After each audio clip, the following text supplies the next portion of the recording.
Tim, why is the American media, and the American media, I'm watching this all across the board, not just limited to a few outlets as we're used to, but why can't they just call this terrorism?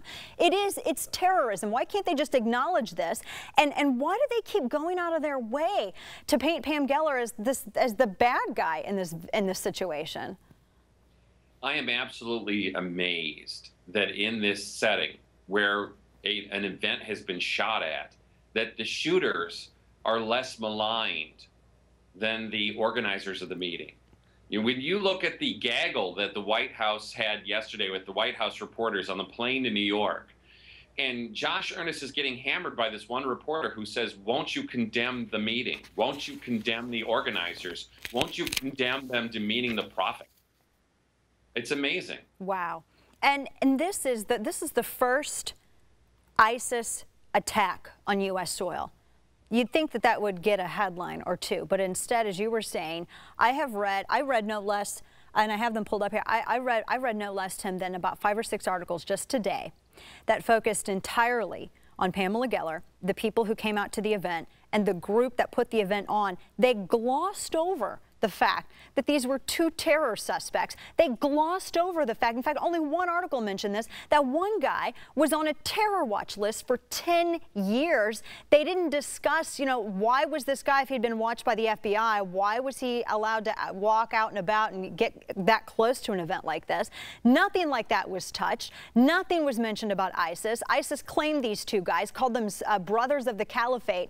That's a huge story, Tim, and I thought media liked to break stories.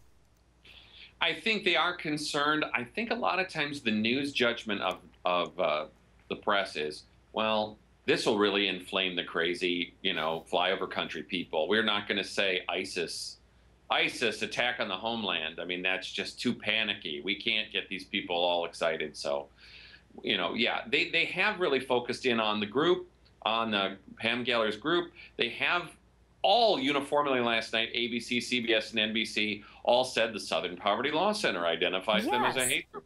And the obvious question for a lot of viewers at home is, who on earth is the Southern Poverty Law Center, and who made them the judges of every group in the United States? It sounds, I think, to the viewer like it's some sort of piece of the federal government, right? Instead of a bunch of crazy leftists who are constantly trying to warn people that the radical right's going to destroy America.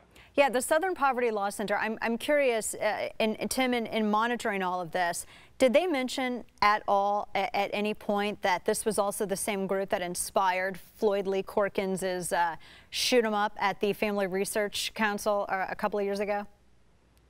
No, I mean, they barely touched the shooting at the time. I think ABC was the one network that actually treated that like a real story. That a conservative Christian outfit in Washington, D.C. was the subject of a potential mass shooting. The guy had the Chick-fil-A sandwiches in his bag to wipe in the faces of the dead Christians, and somehow that wasn't compelling to network news.